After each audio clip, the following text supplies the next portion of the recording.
Você desliga para a gente, por favor? Vamos lá. Convidamos a todos para tomarem seus lugares, para darmos início a mais uma mesa.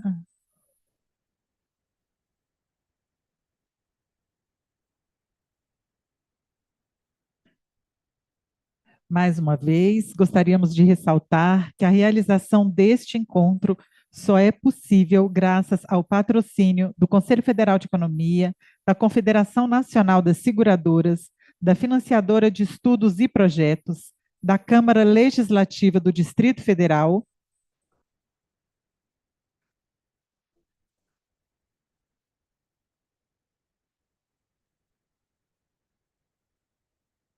do Serviço de Apoio às Micro e Pequenas Empresas do Distrito Federal, da Federação do Comércio de Bens, Serviços e Turismo do Distrito Federal, da Agência Brasileira de Desenvolvimento Industrial, da Paulo Otávio Engenharia, do Sistema Federação das Indústrias do Distrito Federal, da Secretaria de Turismo do Distrito Federal, da Fundação Getúlio Vargas, do Sindicato Nacional dos Servidores dos Cargos Específicos do Poder Executivo Federal e da Companhia de Saneamento Ambiental do Distrito Federal. Espero que vocês tenham tido um tempinho de passar pelas mãos da Ana Lígia. Vou fazer mais uma vez aqui a divulgação do serviço que está sendo oferecido pela Associação Brasiliense de Deficientes Visuais, que por meio desta parceria disponibilizou a profissional Ana Lígia do projeto Massagem Feita por Cegos. Essa iniciativa promove a inclusão de pessoas com deficiência visual em um evento como o nosso, com o serviço sendo oferecido no espaço de convivência aqui ao lado, durante o intervalo de almoço e também entre o intervalo, nos intervalos das mesas. Bom, agora daremos início à sexta mesa com o tema Protegendo o Campo, Seguro Rural e Resiliência em Tempos de Crise, com agradecimento à Confederação Nacional das Seguradoras, que é patrocinadora da mesa. Convidamos a presidente da mesa, Shirlene Godinho Maia, coordenadora do Núcleo de Perícia do Corecon DF, graduada em Ciências Econômicas pela Universidade Federal do Piauí, especialista em Gestão e Contabilidade Tributária pela UESP, foi conselheira do Corecon Ceará, exerceu docência em faculdade particular e pública. Tem experiência nas áreas administrativas de gestão e de qualidade, gerencial, financeira e educacional, com avaliação de projetos de pesquisa e bancas julgadoras. Atualmente, é perita financeira, instrutora no Sebrae DF. Foi conselheira do Corecon Piauí e Corecon Ceará. Coordenou o 31º N em 2022 e atualmente é coordenadora no Núcleo de Perícia do Corecon DF.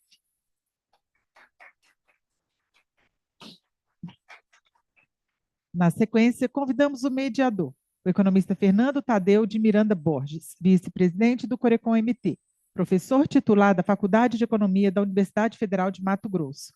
Possui graduação em Ciências Econômicas pela FE-UFMT, mestrado em Economia pela FE-USP e doutorado em História Social pela USP também. É membro da Associação Brasileira de Pesquisadores em História Econômica, membro da Sociedade de Amigos de Rondon, membro do Instituto Histórico e Geográfico de Mato Grosso, membro da Academia Mato Grossense de Letras e membro do Conselho Regional de Economia de Mato Grosso do Sul.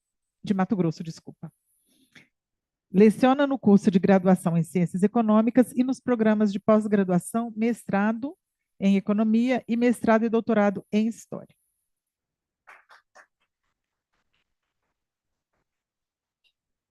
Convidamos também o primeiro painelista, Esteves Conago, diretor de Relações Institucionais da Confederação Nacional das Seguradoras, mestre em Economia pela Universidade de Brasília, foi professor do Instituto de Ensino Superior de Brasília, secretário executivo e ministro do Planejamento, secretário especial adjunto de Fazenda, chefe da Assessoria Especial de Relações Institucionais do Ministério da Economia e secretário especial do Tesouro e Orçamento. Foi presidente do Conselho de Administração do Banco Nacional de Desenvolvimento Econômico e Social, BNDES, da Casa da Moeda e presidente do Conselho de Recursos do Sistema Financeiro Nacional. Atualmente é diretor de Relações Institucionais da Confederação Nacional das Seguradoras. Convidamos o segundo painelista, João Rabelo Júnior, diretor de novos negócios do IRB, diretor de novos negócios da IRB Brasil, RE, e terá como base o recém-aberto escritório em Brasília, me desculpa, ex-vice-presidente de agronegócios e governo do Banco do Brasil, onde já atuou como, desculpa, retoma ao IRB, onde já atuou como conselheiro formado em administração de empresas pela Universidade de Brasília, possui ampla experiência no setor de seguros e previdenciário. Vamos dar início a essa discussão, lembrando que as perguntas poderão ser feitas de forma online pelo leitor do QR Code. Boa benção, bom debate.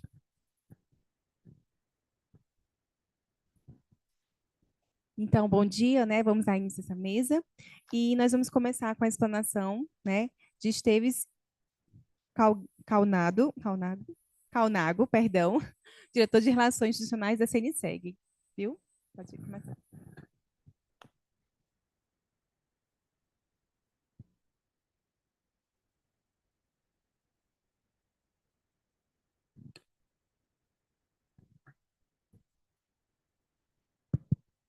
Bom dia a todos. Queria primeiro agradecer o convite aí do Corecon, Confecom, pela participação aqui do setor segurador. É uma honra estar aqui participando dessa parceria. Enfim, se puder colocar a apresentação. E aí, só para explicar, então eu vou dar um panorama geral aqui do setor, de como é que vem evoluindo o setor, a economia dos estados, do Brasil, mostrar a importância do setor agrícola no Brasil e nos estados, como é que isso vem evoluindo de forma mais recente, mostrar como é que está a aquisição de um importante mitigador de risco, que é o seguro, né, o seguro rural, como é que isso vem acontecendo no Brasil e nesses estados. Com base nesse diagnóstico, aí o Rabelo, que representa o setor ressegurador do Brasil, ele vai trazer toda essa parte das alterações climáticas que a gente vem vivenciando, que vem, de certa forma, se agravando, e, de certa forma, reforçar de novo a importância de se utilizar o seguro, que é um mitigador de risco, né? Então, só para vocês terem uma ideia, o setor segurador, hoje ele tem, em reservas matemáticas, em reservas de liquidez, em torno de 2,2 trilhões de recursos. Então, dentro da nossa economia, que é uma economia muito caracterizada por poupanças de curto prazo, se a gente tem algum lugar que você pode ter uma poupança de mais longo prazo, seria aqui no setor segurador, em especial na parte de previdência. Então, desses 2,2 trilhões, talvez em torno de 1,3 trilhão sejam reservas de poupança previdenciária. Então, são efetivamente recursos que podem ser de mais longo prazo na nossa economia. Embora eles possam ser recursos de mais longo prazo na economia, grande parte, se não a totalidade desses 2,2 trilhões, estão aplicados hoje em títulos da dívida pública do Tesouro Nacional. Então, hoje, 26,5% dos títulos emitidos pelo Tesouro Nacional estão nas mãos do setor segurador. Então, um volume muito grande, muito importante para a gestão da dívida pública. Mas esse recurso poderia efetivamente estar sendo alocado para projetos de investimentos, projetos de infraestrutura, mas dada a nossa realidade econômica, e os economistas bem sabem, hoje você tem ali uma certa primazia de alocar os recursos em títulos do Tesouro Nacional, em ativos de curto prazo. A gente hoje tem a nossa participação em relação ao PIB seria algo em torno de 6,2% do PIB, então é um setor importante, se você comparar com o PIB. Se nós compararmos com os nossos pares internacionais, a gente está muito aquém do que nós deveríamos estar. Então, os nossos pares estão em torno de 9% a 10%, 11% do PIB, a gente está em 6,2%. Então, é um setor importante, mas que tem muito aonde crescer, para onde caminhar ainda, né? E aí, só reforçando de novo nessa visão geral do setor, nosso maior mercado, não vou falar de todos os lados, senão vou ficar aqui uma hora aqui, mas aqui só chamar a atenção de que assim, a nossa maior penetração, nosso maior mercado segurador hoje é no seguro de automóvel e só 28,7% da frota tem seguro. Então, nosso mercado que a gente tem uma maior participação, a gente não tem nem 30% do mercado. Então, se a gente for pegar seguro residencial, que normalmente a maior poupança das pessoas é o seu imóvel, a sua casa, o seu apartamento, essa é a maior poupança que as pessoas têm na vida. Só 17% das moradias têm algum tipo de seguro. Então, sim, é um mercado enorme a se crescer, é um mercado enorme a se explorar, mas ele já é um mercado efetivamente representativo, mas que pode crescer muito mais do que cresce hoje. Setor seguro rural, só 10% da área, e caindo, só 10% da área hoje tem algum tipo de seguro. Bom, falando aqui para economistas, vamos falar aqui do crescimento do PIB, tanto do Brasil quanto dos estados da região centro-oeste. A linha tracejada é o crescimento do Brasil, como nós sabemos, o crescimento do Brasil é muito volátil ao longo dos anos, é crescimento real, como você tem alguns anos de crescimento positivo e alguns anos de efetivamente um crescimento negativo. Os estados da região centro-oeste, diferentemente do Brasil, eles apresentam de forma recorrente um crescimento robusto em termos reais. Você tem um ponto fora da curva aqui no Distrito Federal, num ano específico, 2020, mas de uma forma geral, o Centro-Oeste ele vem desempenhando melhor do que o país já há um bom tempo. Se você pega a taxa acumulada de 2010 a 2021, o Brasil ele cresceu em termos reais só 16,4%, Distrito Federal cresceu 130%, Goiás 190%, Mato Grosso do Sul 260%, e Mato Grosso 343. Então, assim, a diferença de crescimento dos estados aqui em relação ao Brasil realmente chama atenção. Bom, tudo bem, mas e o que pode estar explicando esse crescimento tão diferente desses estados em relação ao que a gente vê no nosso país? E aí, entrando aqui um pouco já no assunto da nossa mesa aqui, seria o agronegócio. Né? Como é que a participação do agronegócio no Brasil, nesses estados, ela vem evoluindo ao longo do tempo? Então, se você olhar a participação do agronegócio no PIB do Brasil, ele evoluiu. Em 2010, ele era 4,84%. Em 2021, ele é 7,66%. Então, ele quase dobrou. Então, efetivamente, o agronegócio no Brasil como um todo, ele vem ganhando importância. Se a gente olhar o Distrito Federal, que ainda não tem uma tradição do agronegócio, dado até o seu tamanho, mas mesmo assim, o agronegócio em 2010 era 0,23, ficou muito ruim essa cor aqui, mas em 2021 ele passou para 0,81, então ele mais do que triplicou. Goiás era 12, passou para 23,12, então quase dobrou. Mato Grosso era 0,7, 6,7, passou para 12,10. Então, se você olhar de uma forma geral, a participação do agronegócio em todos os estados do Centro-Oeste cresceu mais do que cresceu no Brasil. Cresceu no Brasil, mas aqui cresceu bem mais do que cresceu no Brasil. Bom, aí vamos olhar então a taxa de crescimento do PIB agro. Né? Como é que foi essa taxa de crescimento?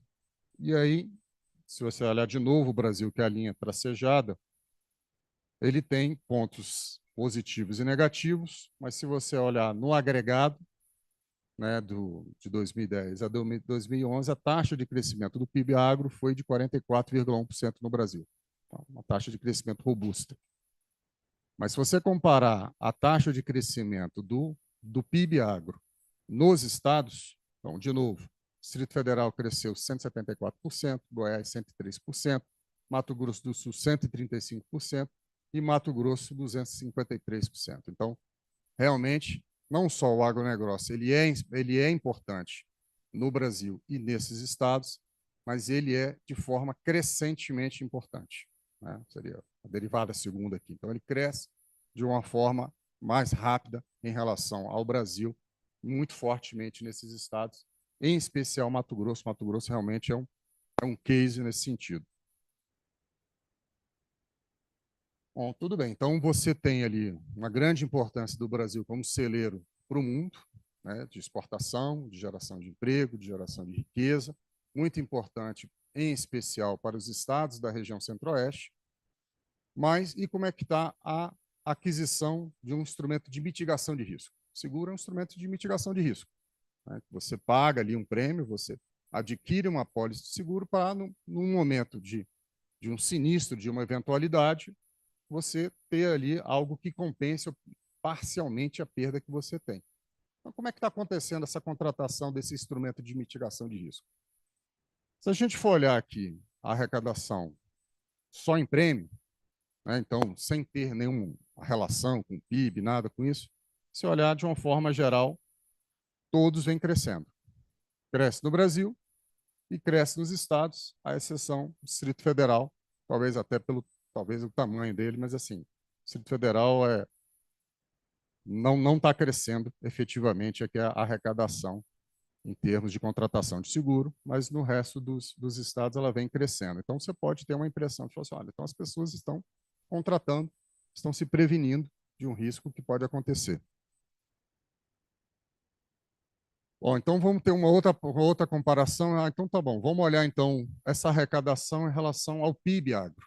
O PIB agro está crescendo, a minha arrecadação em prêmios também está crescendo, mas será que aquilo que eu estou contratando de seguro está crescendo na mesma velocidade que o meu PIB está crescendo?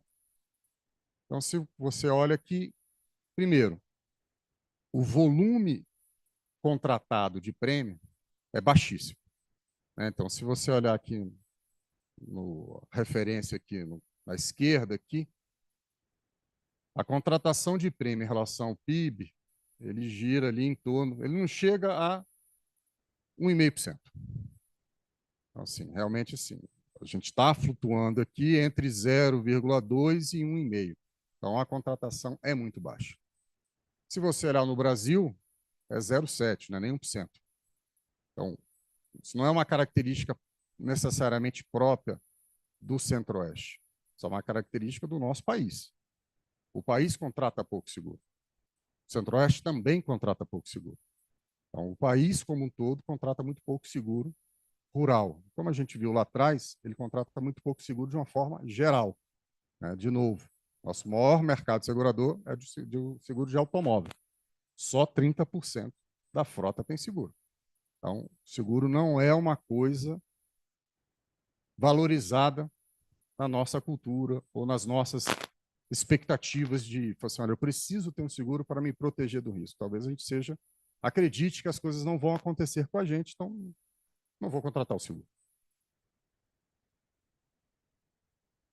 Então, e uma outra evidência que aí sim salta aos olhos, né?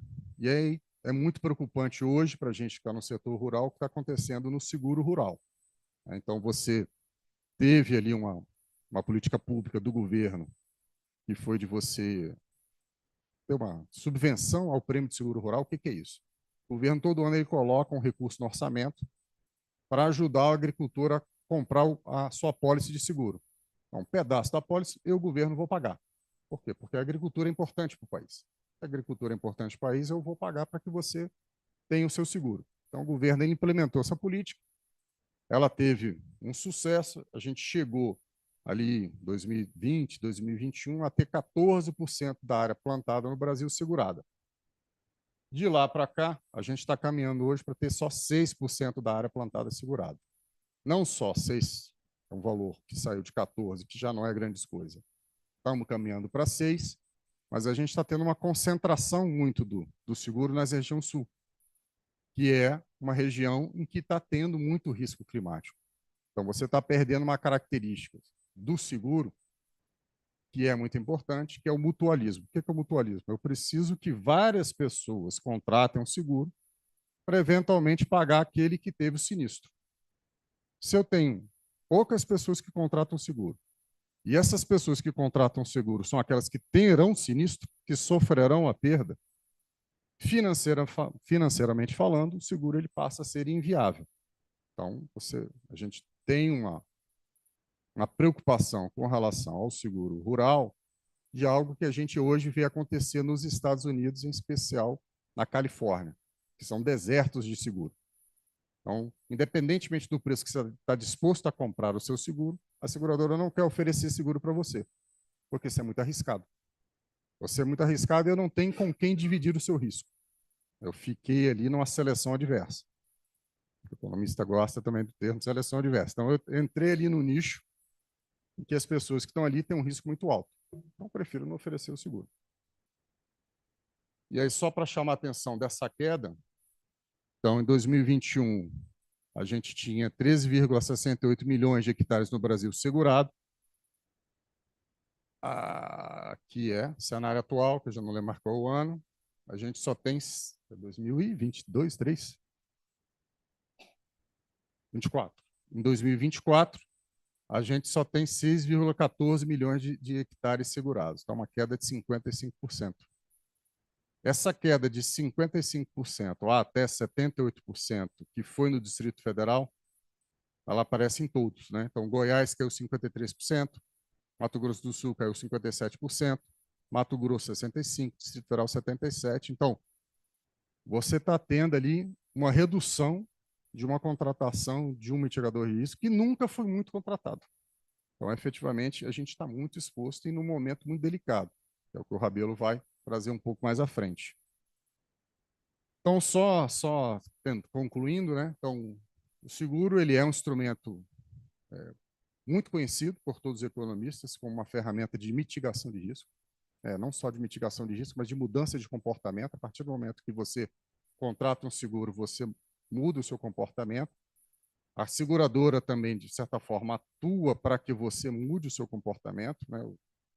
O exemplo clássico é o seguro de incêndio lá na Inglaterra, em que você alterou toda o regramento de construção na Inglaterra, com espaçamento entre as unidades habitacionais, porque pegava fogo numa casa e se espalhava na cidade toda.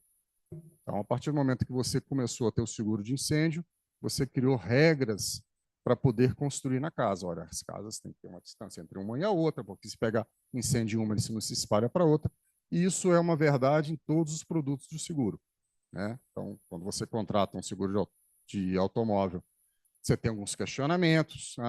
Você para numa garagem, você não para numa garagem, só você que dirige, qual é a sua idade. Então, isso tudo são características de maior ou menor risco, né? Então, o seguro ele é uma alteração de comportamento da sociedade. E é isso, né? Então, você está tendo uma diminuição da área segurada e uma concentração em áreas muito expostas a risco que eu falei. E a gente precisa, de alguma forma, repensar isso de uma forma global.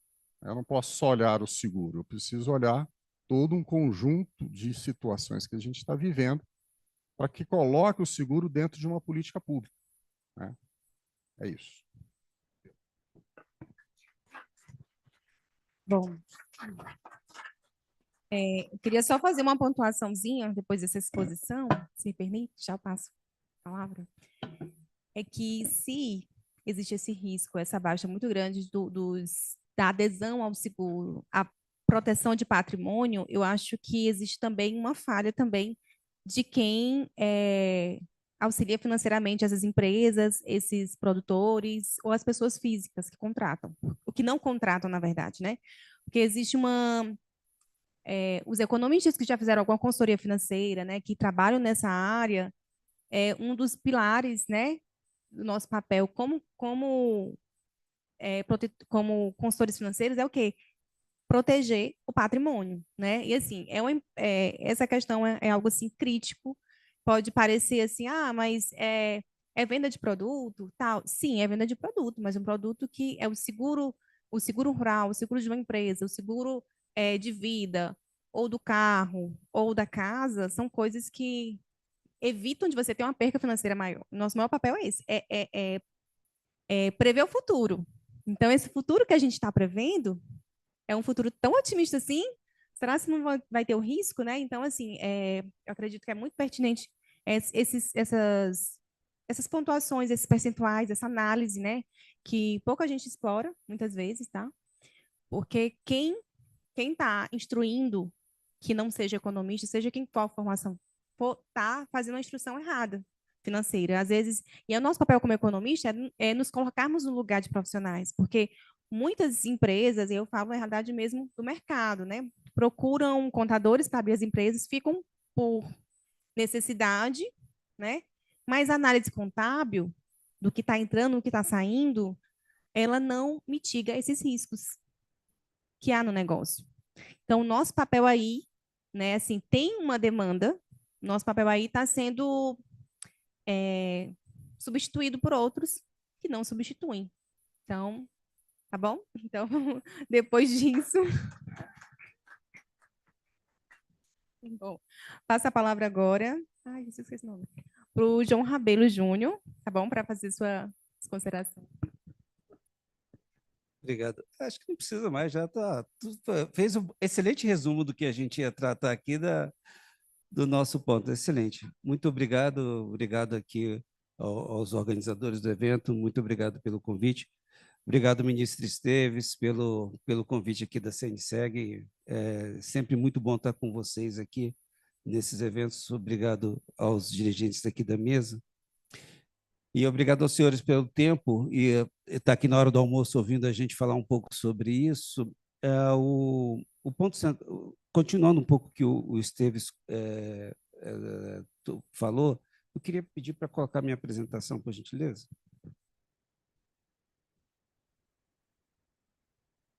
Opa, ficou verde? Então, tá bom.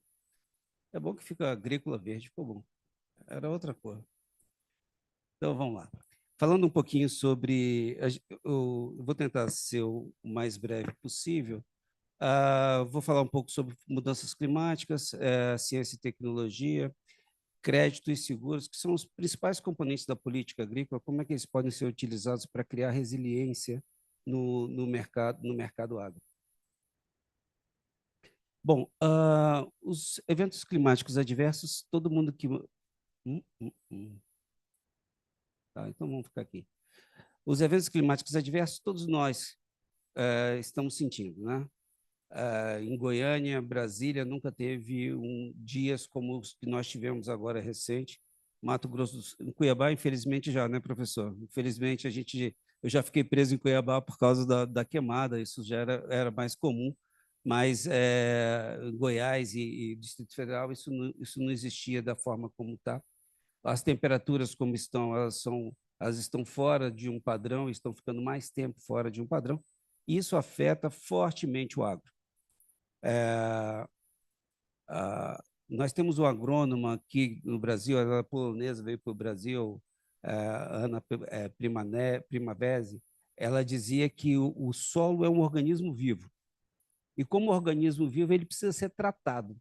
Para que a gente consiga ter qualquer coisa no campo, a gente precisa tratar esse solo, e o clima é uma das coisas que mais afeta. Quando a gente pega aqui, esse é o mapa de desastres da Secretaria Nacional de Proteção e Defesa Civil, aqui do Ministério do Desenvolvimento, trabalhado pelo nosso instituto, nossa iniciativa de riscos climáticos, a iniciativa de riscos climáticos do IRB, organizou esse tema. O amarelo são riscos climatológicos. Climatológicos, eles chamam de eventos basicamente de ventos e vendavais e tufões. Hidrológicos é excesso de chuva, chuvas fortes, é disso que está se falando. E meteorológicos, é a lógica do que foi colocado, isso aqui afeta esses eventos que chegam a afetar a movimentação de terra. Então, a gente teve... Deixa eu só corrigir o que eu falei. Climatológicos é seca, hidrológicos, chuva extrema e meteorológicos que chega a afetar a movimentação de terra. E isso aconteceu o volume, consistentemente, isso tem crescido de 91 até agora. Esse mapa dá para ver nada o que está aqui, mas acreditem que aqui estão os estados e aqui está a coloração da quantidade de eventos que acontecem. Eu vou pegar um só. Esse que está aqui no meio, aqui, esse vermelhinho, podem acreditar em mim, isso aqui é Mato Grosso. Nunca aconteceu, estava super tudo tranquilo, até que nós tivemos a pior seca de toda a série histórica, de 91 até 2022. E é isso que o seguro faz. Quando o Esteves fala da necessidade de proteção, é para proteger aquilo que a gente não consegue controlar. Para isso, a gente usa a política agrícola, trabalha fortemente com pesquisa. Eu trouxe um centro de pesquisa aqui apenas para homenagear, que é a Embrapa. A Embrapa tem um trabalho fabuloso desde o seu início em desenvolvimento de formas melhores de plantio, que nos permita melhor aproveitar esse organismo vivo que é o solo, trazendo as melhores tecnologias para a gente. E a Embrapa desenvolveu uma coisa há um tempo atrás chamado ZAR, que é o apelido que a gente dá, que é o Zoneamento Agrícola de Risco Climático, em que ele aponta para o produtor rural qual é a melhor janela de plantio. E ele diz que se aquela janela de plantio ela tem 20% de chance de dar errado, de 30% ou de 40%. Ou se mais do que isso, que ela não recomenda o plantio. Esse instrumento é tão poderoso que ele permitiu o desenvolvimento do Mato Grosso. Nós conseguimos ter 2 safras no Mato Grosso com a pesquisa que foi desenvolvida pela Embrapa do zoneamento do risco climático. E a possibilidade de ter 2 safras no Mato Grosso permitiu esse crescimento de 250% que o Esteves estava falando. A pesquisa é isso. Então, essa adoção dessas pesquisas. Eu tive numa das feiras, infelizmente não tive aqui na feira do Distrito Federal ainda, mas numa das feiras tecnológicas do agro, eu estava lá visitando algumas indústrias de sementes, e o mais interessante é que aquele ano a chuva tinha atrasado, como esse ano, e não ia dar muito tempo. A janela do segundo plantio ia ser muito curta. E aí o técnico da fábrica, não vou fazer marchand aqui, né? Não preciso fazer propaganda da fábrica, mas ele me disse o seguinte: olha, para esse período, para esse tipo de ano, é melhor você usar essa semente de milho na safrinha, porque ele é mais resistente à geada. E ele tem um ciclo mais curto. Nós chegamos a um ponto que não só as nossas sementes elas se protegem de doenças, como elas levam embarcadas nelas características de solo e clima que a gente está vivendo. Quando fala de que nós somos exportadores de commodities, a gente tem que entender um pouco mais o que é essa commodity que a gente está falando. A quantidade de ciência embarcada num grão de soja é cada dia maior e cada dia mais impressionante. A Ana Maria Primavera, mas alguns dos cientistas que nos ajudaram a construir isso e construir técnicas que nos levaram a manejos que se tornam mais resilientes do que o simples plantio. Aqui é um salto da agricultura. Esse é uma tela que a gente usa bastante. Esse vermelho, para quem está lá no fundo vai conseguir ver um pouco melhor, esse vermelho ele mostra o crescimento da produtividade, e o verde ele mostra o crescimento da terra. Nós crescemos 76%, nessa série que a gente está colocando, a gente cresceu 76%. A gente cresceu 76% o solo e crescemos quase 400% a nossa produção. Isso por causa das pesquisas do que foi desenvolvido. Por causa do financiamento e por causa de toda a política agrícola, infelizmente ainda não suficientemente do seguro, que é o que o Esteves já mostrou. Aliado à pesquisa, foi possível desenvolver técnicas que são mais resilientes aos eventos climáticos.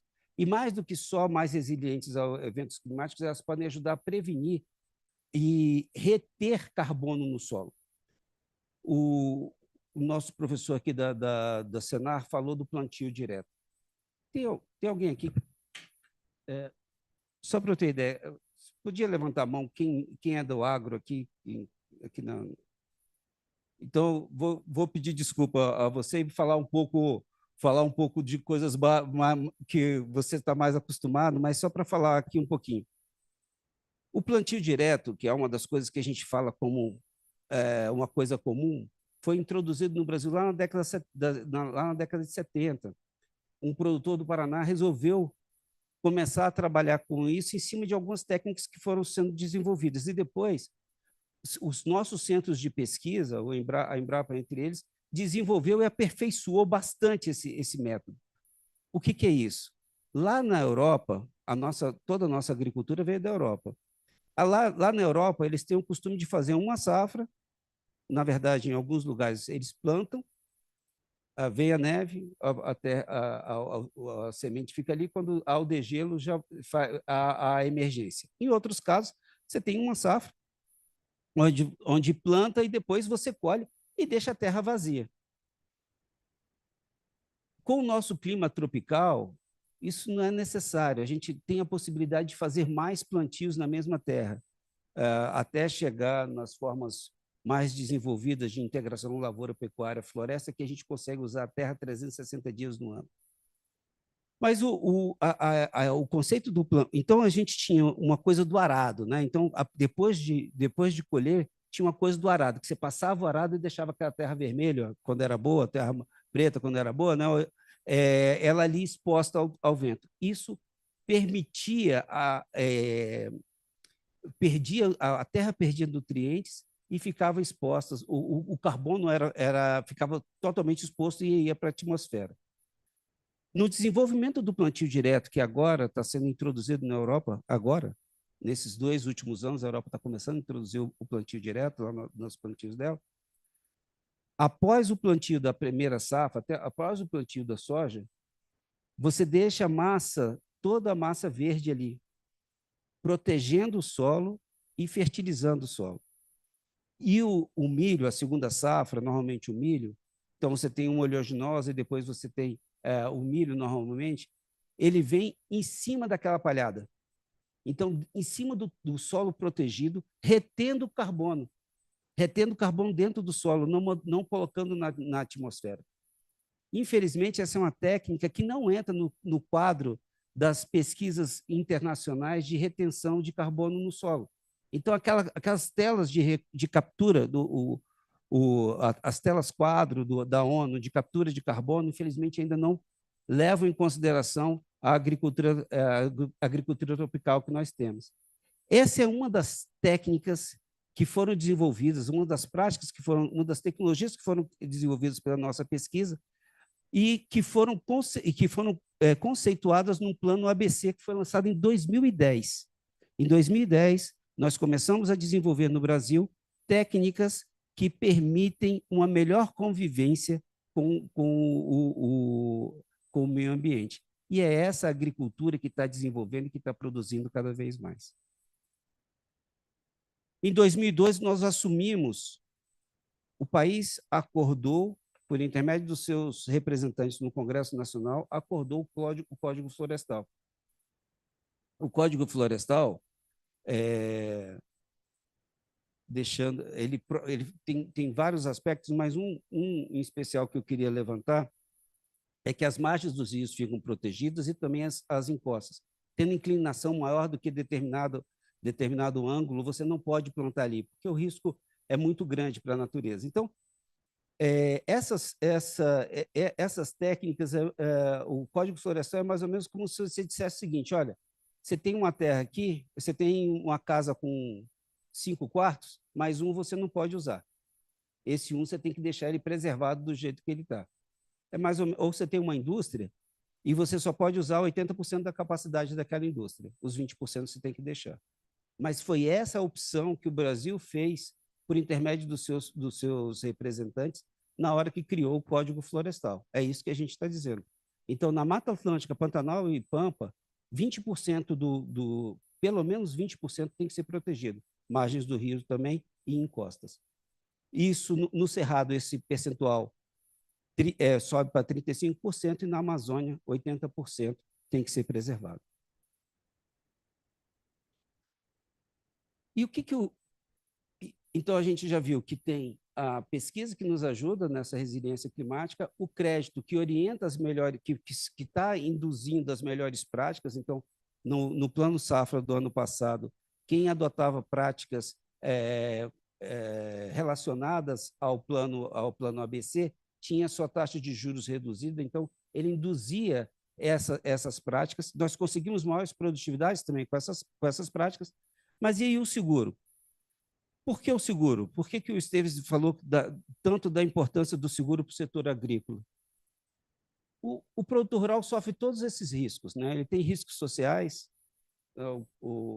foi falado aqui, os riscos de mão de obra, que cada vez mais quer dizer, já falavam mais sobre esse tema, esse tema parece que conseguimos evoluir um pouco sobre isso, mas temos questões sociais sérias. Temos custos de produção, aumento dos preços fertilizantes, sementes, variação cambial. Temos problemas tecnológicos, que é o maquinário. Isso aqui está dizendo que meu tempo acabou. Os ataques cibernéticos. Temos problemas de crédito. Será que a gente vai conseguir dinheiro? Será que não? Será que a gente vai ter o financiamento para aquele ano ou não? Temos os riscos ambientais, os políticos. E temos todos esses a gente trabalha, a gente tem proteção, a gente começa, o produtor rural tem que manejar todos esses, mas tem alguns que ele consegue transferir e que podem afetar fortemente a sua produção, que é o clima, basicamente o clima e o preço.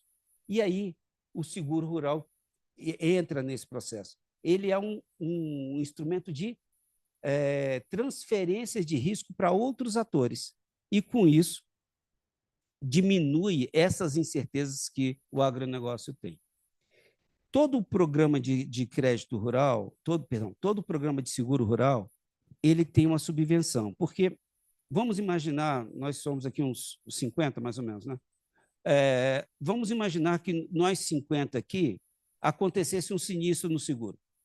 É muito difícil que nós 50 aqui tenhamos o carro roubado todos no mesmo dia.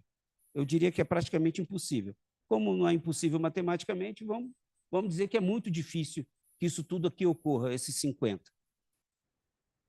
Mas, se nós 50 tivermos terra na mesma localidade, no mesmo microclima, o que é possível que nós 50 tenhamos um sinistro de clima no agro.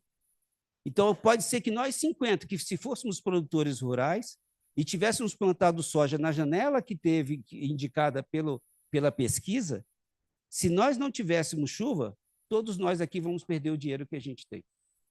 É esse o risco catastrófico que a gente chama, esse é o risco que o crédito rural está. É por isso que a subvenção ela é tão importante, porque é um risco mais agravado em momentos específicos. E como é que funciona essa subvenção do crédito rural no mundo todo? Eu vou pegar só alguns, né? O Brasil tem uma subvenção entre 20% e 40% do prêmio do seguro. Os Estados Unidos chega a 65%. Na China, a gente chega a 80%. E na Índia, a gente chega a 100%. Os Estados Unidos, 87% dos produtores têm seguro. Na China, 70%. Na Índia, que começou agora, não tem 10 anos, tem 30%, o Brasil tem 12%. Caindo. Esse dado já está errado, ele caiu para 8%, mais ou menos, no ano passado, já está desatualizado. Os Estados Unidos têm um orçamento do seguro rural de 18,14 bilhões de dólares. Isso só de subvenção. Na China, 16%, na Índia, 4%, no Brasil, menos do que 1%. Então, esses são os nossos principais concorrentes e é assim que a gente está posicionado. Vou passar isso aqui. Só queria mostrar mais uma coisa. Quando a gente pega o Mato Grosso é responsável por mais do que 30%. No horizontal está a produção. Quantos por cento é responsável pela produção nacional de grãos? E no de baixo, quantos por cento disso está assegurado? O Mato Grosso é responsável por mais de 30% da produção brasileira e tem menos do que 5% do programa de seguro rural. Nós temos algumas oportunidades que é trabalhar no aumento dessa subvenção. Não existe programa de seguro rural, não existe programa de proteção no mundo, na área rural, que se desenvolveu bem, que não estava acoplado a uma subvenção. Hoje, o mercado de seguro rural ele tem metade das apólices tem subvenção, metade não tem. mas para crescer, o governo é um forte indutor. Hoje nós só temos programa, aqui no Centro-Oeste, nós só temos programas federais. É extremamente importante que atuemos nos nossos representantes, explicando essa importância para que possamos criar programas estaduais também de subvenção e direcionar para a necessidade local do crescimento da agricultura. Nós não podemos deixar, como disse o ministro Esteves, que o mercado crie situações marginalizadas, como é o caso dos vazios de seguro. O seguro tem esse grande papel da recuperação da malha produtiva. Quem não tem seguro, quando tem uma seca como essa, ele fica com a dívida do seu financiamento. E essa dívida ele carrega por muitos anos. Isso é prejudicial para a própria economia de cada uma das cidades. As cidades elas perdem valor quando isso acontece.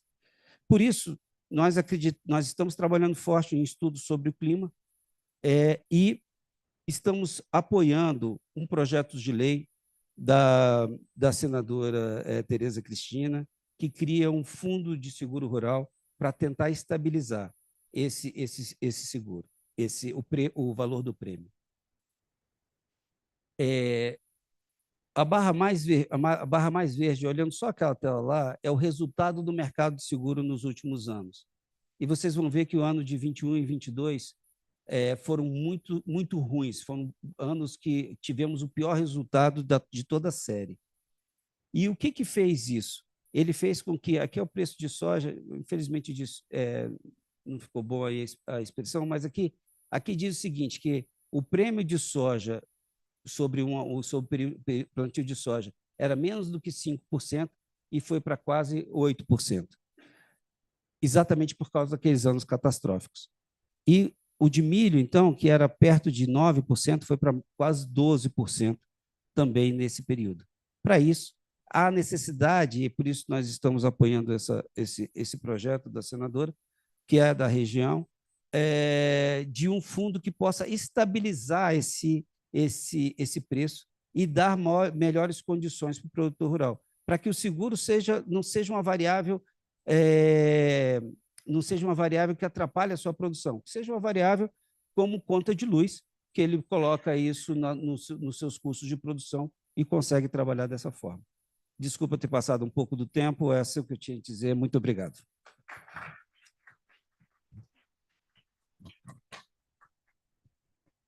Bom, se me permitem, eu queria fazer só uma colocação e reforçar, né, algo que o João falou. Bom, o que eu percebi, e aí quem quiser falar também, a gente abrir um momento, tá bom? De perguntas, esclarecimentos, é que existe uma cadeia, né? E essa cadeia da ausência, né, de captação de seguro, ela é uma cadeia que não interfere só no setor privado, tá? Ele até colocou o risco do agricultor, né, de alguém que está plantando, mas assim, a gente tem que pensar que esse risco pode ser para a pessoa física, para a jurídica, e no agro ele causa um problema um pouco mais profundo, que talvez agora, porque a gente não passa por ele, não tem essa necessidade, a gente não perceba. E é isso que a gente, como economistas e como pessoas mesmo, devemos alertar, né? É a questão da segurança alimentar. Então, assim, eu vi a explanação do agro da painel anterior, eu vi que muito positivo de ter uma segurança alimentar, tá? Assim, desculpa, posso estar parecendo pessimista, mas não é isso. É porque no estudo que eu fiz de viabilidade econômica e financeira, foi dessa cadeia alimentícia, e existe de fato uma necessidade, né? A gente sente, vai sentir essa carência que pode existir, tá? E quando existe essa questão climática, a gente sentiu agora com a guerra, né, na Ucrânia, Rússia e Ucrânia, a gente sentiu o aumento do trigo, que vai nos produtos básicos, né, que interfere em vários produtos básicos. Então, assim, esse risco alimentar, o produto, com essa emergência climática que a gente está vivendo, a gente está vivendo emergência climática, apesar de não falar muito disso, não querer deixar isso claro, mas interfere no agricultor, que pode ficar com prejuízo, mas quando ele fica com esse prejuízo, que ele não tem um seguro, quem paga a conta? o governo vai lá, paga o prejuízo dele, quem paga a conta? Eu, você, todo mundo. Então, assim, é uma questão de política pública, por mais que não esteja explícito, tá?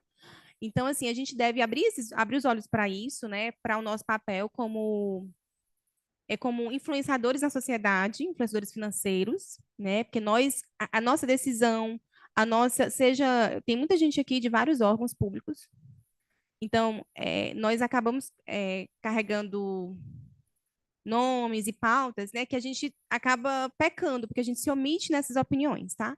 Então, só fazendo esse link que eu acho que é necessário, tá? Então, tá abertas as perguntas. Quer colocar? Primeiro lugar, boa tarde, né? Que já é boa tarde. Mas nós tivemos um lanche. É comum ter lanche nos eventos. Acho que brasileiro. Eu sempre me perguntei por que come tanto quando faz evento. Entendeu? Todo mundo engorda. Bom, em primeiro lugar, eu quero parabenizá-la pela condução, né, como presidente, parabenizar os conferencistas e dizer também de que quando eu fui convidado, me disseram assim, Fernando, você está nessa mesa, mas gostaria de trocar para algum outro tema? Eu olhei o tema e eu confesso que na hora eu falei assim, não, é o tema que eu quero. É o tema que eu vou aprender, que me desafia e que é educativo. Porque quando se coloca um percentual tão pequeno do Brasil, isso comprova a questão da educação. A educação nossa, ela precisa estar assegurada também do que pode vir a acontecer, inclusive em termos de país.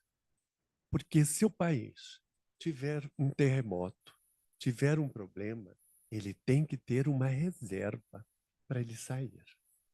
A questão maior que eu sempre me perguntei é: o Rio Grande do Sul, será que estava preparado? Conseguiu sair desse problema enorme que enfrentou? O seguro é uma das práticas mais antigas. O seguro, ele, se não me engano, foi um judeu que cria o seguro. Então, o seguro, ele vem caminhando pela história do mundo já com uma desenvoltura. No Brasil, com a chegada da família real, você tem também a preocupação do rei, os navios. Então, ele é uma das primeiras instituições, vai ser o seguro, né, na história brasileira. E o seguro mesmo, como esse que nós conhecemos, vai surgir no século passado, nos anos 30.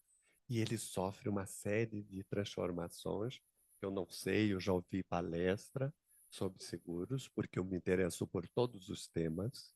Eu sou também historiador e economista, e aí acho que a história e a economia devem andar juntas. Os estudantes eram para estar aqui, porque eles vão ser os futuros gestores e devem estar nos assistindo, porque são eles que vão comandar o nosso país.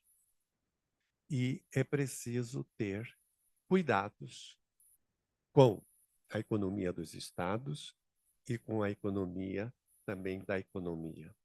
Eu faço duas perguntas antes de poder abrir para a plateia, no sentido de que eu queria que esclarecesse, já dada a minha curiosidade de estar nessa mesa honrosa, importante. Acho que é uma mesa importante. Seguro é uma coisa que eu nunca quis fazer, mas sempre fiz. Quando eu viajo para o exterior, a primeira coisa que eu faço é o seguro de vida. Porque eu falo, vai que eu tenho um problema de saúde nos Estados Unidos, como que eu vou me defender com salário de professor? Entendeu? Um salário tão baixo, com tantos problemas. quando podia viajar, né? Hoje eu não posso mais. Então, veja assim, a questão é, mas eu fazia para não usar. É engraçado, eu queria contar isso daqui. Eu sempre fiz seguro para não usar. Eu, se tivesse uma propriedade agrícola, eu ia fazer para querer não usar, mas eu queria estar assegurado. Aí eu queria que vocês pudessem tirar a dúvida entre o seguro rural e o seguro agrícola, porque eu sempre tive dificuldade no termo economia agrícola e economia rural. Eu fiz especialização em economia rural, mas eu sempre tive essa dúvida da economia agrícola para a economia rural. Eu sei que o direito também estuda o direito agrário, né? Tem toda uma legislação que constrói o direito agrário no país. Então, eu queria que tirasse essa dúvida. E a questão é, se o governo também entra, no caso de uma produção, assim, se tratando de produção, por exemplo, aqui na nossa região centro-oeste, que precisa, se o governo também dá uma parte, porque eu me lembro que nos anos 70, 80, falava-se muito da Prodeagro. Eu não sei se vocês acompanharam esse programa de desenvolvimento. E teve todo um problema com os produtores. Então, fica aí também uma dica para estudos de futuros estudantes, de estudar toda essa segurança no século XX do trabalhador rural. Mas eu não sei quem pode nos responder e tirar essa dúvida. Obrigado. Bom, o que a gente, essa definição rural e agrícola em vários textos são sinônimos. Em vários textos, em várias políticas até, elas são sinônimos. O que a gente costuma usar lá no IRB, na nossa empresa, como diferenciação, é da atividade econômica da agricultura e pecuária. Então, a gente está falando agricultura, pecuária, extrativismo, piscicultura, toda essa atividade a gente dá o nome a gente considera isso como agrícola. E a rural, ela envolve a área rural do país. Então, ela envolve as pequenas cidades também que vivem naquela região e o que tem ali em volta. Então, essa é a diferenciação que a gente faz, mas, como foi dito aqui, eu já trabalhei no Banco do Brasil, lá, para ter uma ideia, o nome que a gente dá é carteira de crédito rural, né? Não é carteira de crédito agrícola, e a gente está financiando coisas semelhantes. Então, dependendo um pouco de quem fala, tem esses dois pontos, mas usualmente o agrícola se trata da atividade, ela é específica. Então, quando a gente está falando aqui, a gente está falando do seguro, a gente fala do seguro rural, mas é muito da atividade agrícola que a gente está falando. E aí o rural envolve tudo aquilo que tem no meio rural. Eu não sei se o Esteves tem uma visão diferente. Não, é isso mesmo. Só para complementar, na verdade, assim, o seguro rural ele vem crescendo. Então, assim, hoje o agricultor ele faz o seguro da máquina dele, então do trator, da colheitadeira, mas não faz a produção. Entendeu? Então, assim, a hora que der problema, não adianta ele ter o seguro da máquina, quer dizer, adianta, mas assim, se ele perde a produção, a máquina ali, porque assim, é isso, se eu perco a minha produção e eu tenho uma dívida no banco, muito provavelmente, a não ser que o governo entre renegociando, eu vou ser quase que expulso do campo, porque eu já não consigo mais, porque eu já não tenho crédito no ano seguinte, porque eu tô devendo, eu não consigo plantar de novo. Então, é uma forma em que você vai expulsando as pessoas do campo, porque ele não consegue mais se manter, né? Porque ele perdeu ali o ganha-pão dele, que é a produção. Então, e é uma coisa engraçada, né? Você fala assim, não, o seguro rural está bem? O seguro rural está bem. E o seguro da produção? O seguro da produção, não. Então, se você olhar as estatísticas, o seguro rural vem crescendo, mas o seguro agrícola não. O seguro da produção especificamente não.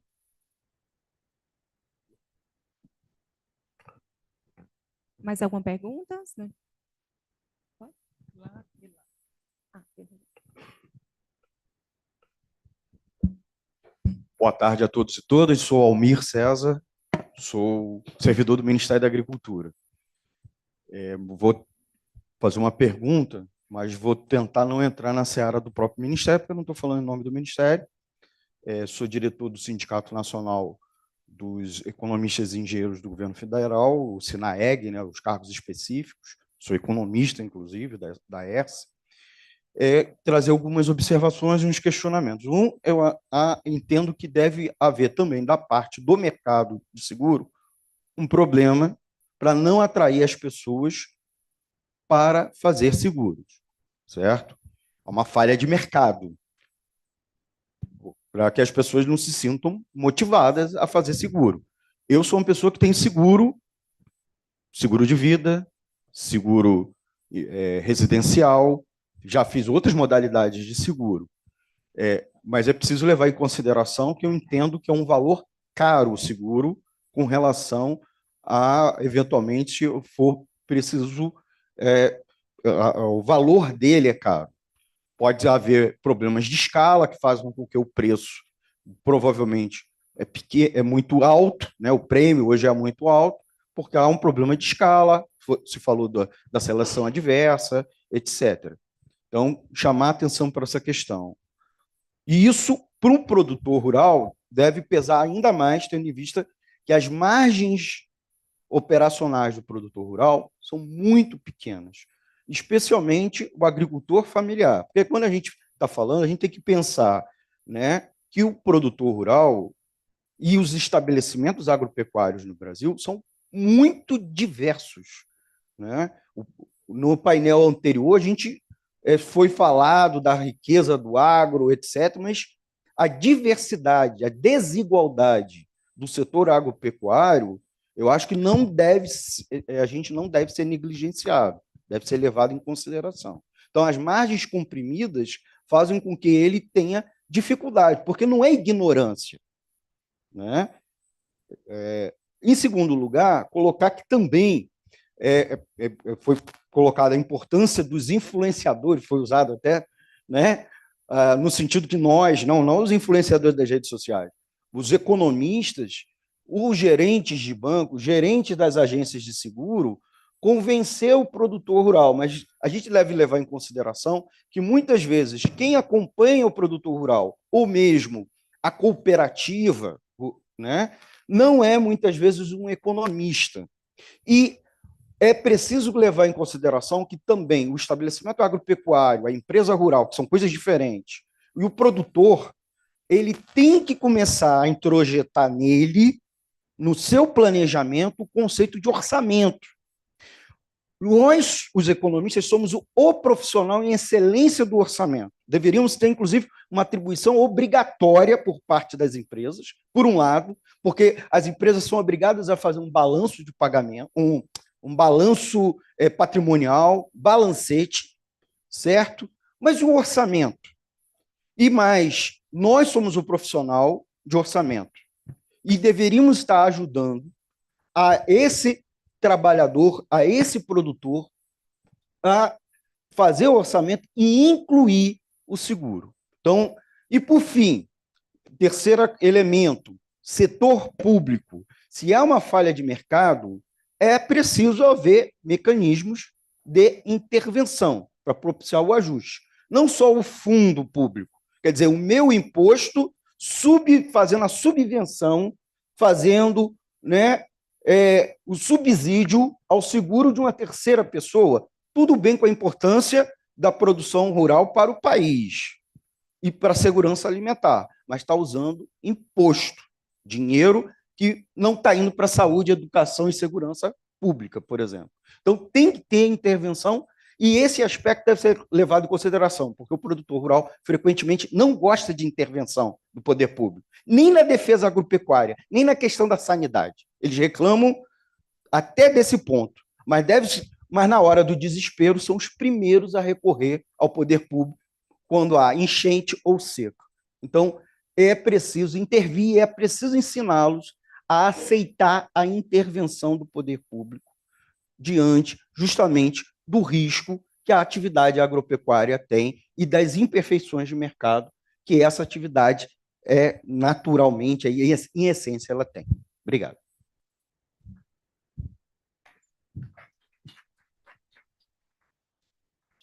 Vou começar, você responde? Ou vai ter outras, depois a gente responde tudo junto, tá bom.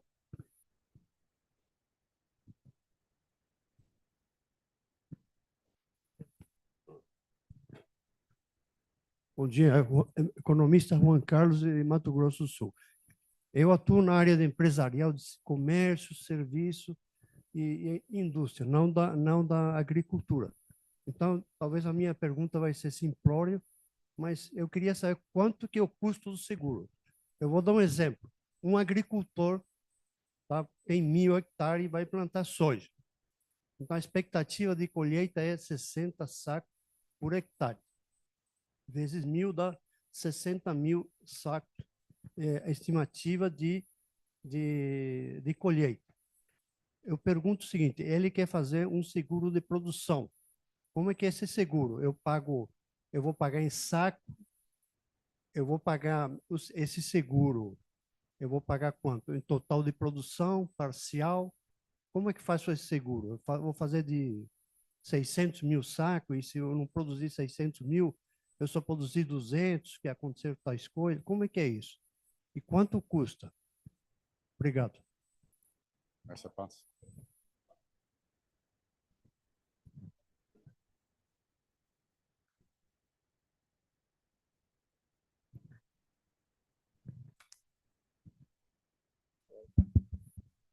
Boa tarde, meu nome é José Tadeu. Eu também sou economista e advogado, digo que é aprendiz, e, como todo brasileiro, tem um pé no campo. A gente atua também. E completando os questionamentos que foram colocados, seria interessante ter uma comparação, porque você falou a verdade, o custo para a produção, o seguro pesa de 3% a 15% do valor do custo da produção. Isso, na nossa economia agrícola ou rural, é pesado para o produtor rural. Nós temos conversado com alguns parceiros, né, e a opção deles tem sido não fazer o seguro, justamente pelo peso, né, que o seguro representa na sua planilha de custos. Mas eu gostaria de saber uma comparação dessa participação do custo, incluindo eventuais subsídios na produção, certo? No Brasil, Estados Unidos, é uma comparação como ele colocou, que seria uma deficiência de mercado, que pode ser, talvez, porque não tenha uma economia de escala, né? E qual a perspectiva de superar esse volume tão pesado para a produção? Porque é inviável. Se eu tenho 15% do meu custo para o seguro, eu não vou fazer o seguro. Principalmente aqueles agricultores que conseguiram sair do financiamento, que é outro peso, né? Tem um grupo razoável que até vai conseguir passar por eventuais crises, porque justamente evita o financiamento, é capital próprio, a maior segurança que eles têm. Então, esse complemento. Qual é o peso real, comparado com outros países, tipo Estados Unidos, certo? Do seguro na produção agrícola? Eu começo, Fabelo. Obrigado. Aí você fala daquele slide que você trouxe, que tem uma variação de preço, depois a gente entra junto na parte de comparação internacional. É verdade, o setor segurador tem, obviamente, culpa, né? A gente fala muito de segurez, então, assim, a nossa terminologia é uma terminologia difícil de ser entendida, né? Então, o prêmio é o que você paga para ter a pólice, normalmente o prêmio é uma coisa boa, nesse caso é o que você paga é o custo da apólice de seguro. O sinistro, que é também uma palavra muito ruim, é quando acontece ali o evento que eventualmente a seguradora vai ser chamada a honrar. Então a gente vem tendo dentro do setor ali diversas conversas para simplificar a nossa conversa, a nossa forma de se comunicar com o público. A gente se comunica pouco, certo ponto, e se comunica mal porque assim, é difícil de vender a ideia, né? A pessoa não entende o que está comprando ali, né? Então, frontispício, que é o diabo da primeira folha da apólice de seguro, quer dizer, também ninguém entende. Então, assim, você tem diversos termos que foram sendo carregados ao longo do tempo, que hoje em dia o setor segurador ele precisa rever e precisa simplificar a sua linguagem. Então, essa é uma primeira coisa. Uma segunda coisa é um pouco do que o professor falou e que você trouxe também. Poxa, mas o seguro, eu acho que ele é caro. Se não acontece o sinistro com você, no final, depois que passou o tempo, você fala assim, olha, eu paguei e não usei. Puxa, eu paguei um seguro do carro, passei o ano inteiro aqui e não bati o carro. Pô, joguei o dinheiro no lixo. Graças a Deus. Graças a Deus. Então, o seguro é um negócio que você compra torcendo para não usar. Porque se acontecer o sinistro, por mais que o seguro vai entrar aí e ajudar a sua família, o sinistro é ruim. O evento é ruim. Bater o carro, ninguém quer bater o carro. Ah, não, mas o cara vai consertar seu carro. Não, ótimo, mas eu não queria bater o carro. Né? Ah, eu contratei um seguro de viagem. Fiquei doente, fui no hospital. Ah, que bom, a seguradora aqui pagou aqui o hospital. Pô, não queria ficar doente. Eu perdi a minha viagem. Então, o seguro é um produto que você compra efetivamente para não usar. E aí você para pensar. Pô, mas será? Qual é o risco que eu tenho de viajar e eventualmente ficar doente? Vou passar só 2 dias lá. Ah, vou arriscar. Na grande maioria das vezes, graças a Deus, tudo bem. Né? Mas então você tem esse problema, essa dificuldade da venda do produto, porque ele é um produto que você paga para não usar. Ele é um seguro pelo nome, né? Então você tem que é uma questão cultural difícil que você tem que as pessoas têm que ir evoluindo. O que várias seguradoras vêm fazendo? Elas vêm associando o produto do seguro a diversos serviços. Então, o seguro hoje do seu apartamento, da sua casa, ela tem um conjunto de serviços. Ah, você pode chamar o encanador, você pode chamar o cara para desentupir, porque aí você usa o seguro durante o ano. Então, você não associa o seguro só a um sinistro.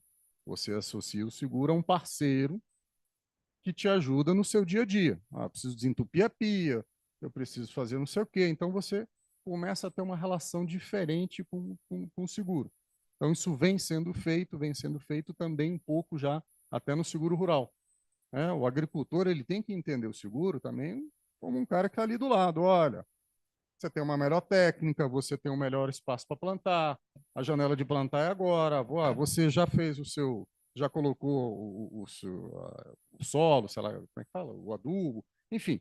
Essa relação é uma relação que a indústria está tentando construir. Né? Então, não é fácil. O seguro é caro, é barato? Aí depende. Né? Então, vou te dar de novo o exemplo de um seguro de imóvel.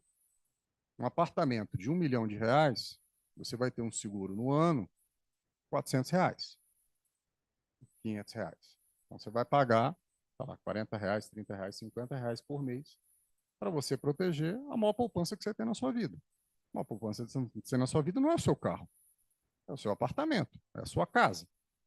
É ali que reside a situação. Perdi meu apartamento. Pô, difícil. Não, perdi meu carro. Pô, vou sofrer, mas vou comprar outro carro. O seguro do automóvel ele é bem mais caro nesse sentido. Por quê? A gente tem um índice de roubo no Brasil muito alto. Então, ele responde ao ambiente em que você está. E aí, entrando um pouco aqui, mas eu vou passar para você, é o que explica um pouco do custo da produção, do seguro da produção. Porque você está tendo uma redução na área, você está ficando em áreas cada vez mais expostas a riscos climáticos, então o preço responde. Se eu estou perdendo a minha característica mutualista, em que eu não consigo mais dividir por diversas pessoas, em que diversas pessoas não vão ter sinistro, só vai sobrar quem tem sinistro, o meu preço tem que subir. E nos Estados Unidos a gente tem os desertos de seguro. Fala assim, independente do que você queira me pagar, eu não faço seguro. Então, assim, a gente não pode caminhar para isso, porque é um país que depende muito da agricultura.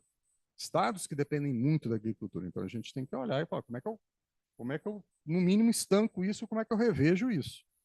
Vai lá, Rabelo. Meu colega ali já meio que respondeu, né? Então, a taxa é de 3 a 15% da importância segurada. Então, se você deseja proteger 600 sacas, é de 3 a 15%. Esse é o valor do seguro, mas a maior parte dos países, e aqui no Brasil, ainda a maior parte do seguro, ele tem uma subvenção paga pelo governo. Hoje, tirando São Paulo e um pedacinho do Paraná, só existe subvenção de seguro, subvenção, ou seja, o governo paga um pedaço do prêmio, paga um pedaço do custo do seguro, só existe a subvenção federal. E essa subvenção, ela cobre 40% a maior parte dos produtos e 20% soja. É o que a gente tem aqui no Brasil. Quando a gente vai para os Estados Unidos, é mais ou menos a mesma coisa que a gente está falando de alíquota de seguro, vai ser de 3 a 12, talvez melhor, de 4 a 12, 13, mas lá a cobertura é até 65% desse valor. Então, 65% desse custo é pago pelo governo americano, pela Agência de Riscos Agrícolas. Quando a gente vai para a China, 80%. Na Índia, para agricultor familiar, 100%. Então, assim, os nossos principais concorrentes, eles têm uma política forte de proteção. E aí a nossa presidente da mesa falou uma coisa fundamental, né? Quando a gente está falando aqui de economia, a gente esquece do que realmente é importante. A gente está falando de segurança alimentar, né? O Brasil, graças a Deus, a gente produz muito mais do que a gente consome. Por isso, nós somos os maiores exportadores no agro. A China produz bastante, quase como a gente, mas ela consome quase tudo e importa bastante coisa ainda, porque é por causa do tamanho da população que ela tem. Então, a gente tem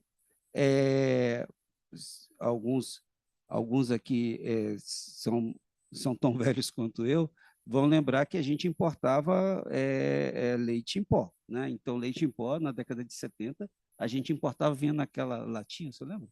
Ou a latinha dos Estados Unidos, com o selo do governo americano, lá, a gente importava leite em pó. Com a evolução com a evolução, a gente conseguiu se tornar autodependente na maior parte dos produtos que a gente consome aqui. Acho que era isso. Tinha mais alguma coisa? Tinha mais um ponto?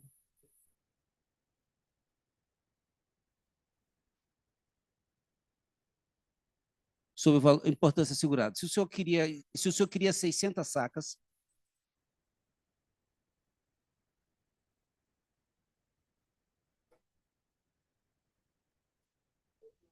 hoje, vamos supor, 100. Daqui a... Quando eu vou colher,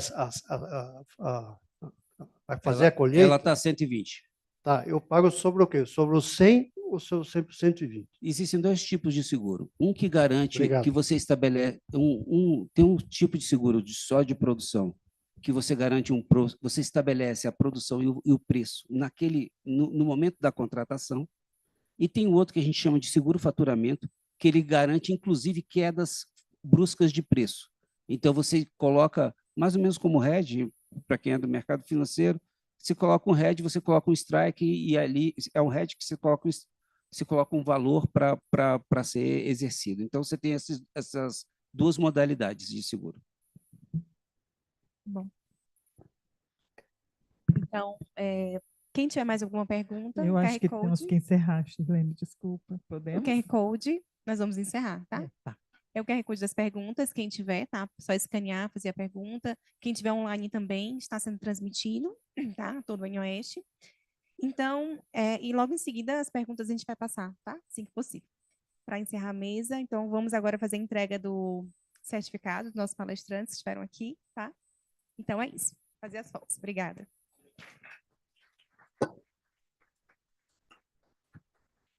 Lembrando que estaremos de volta às 14h30.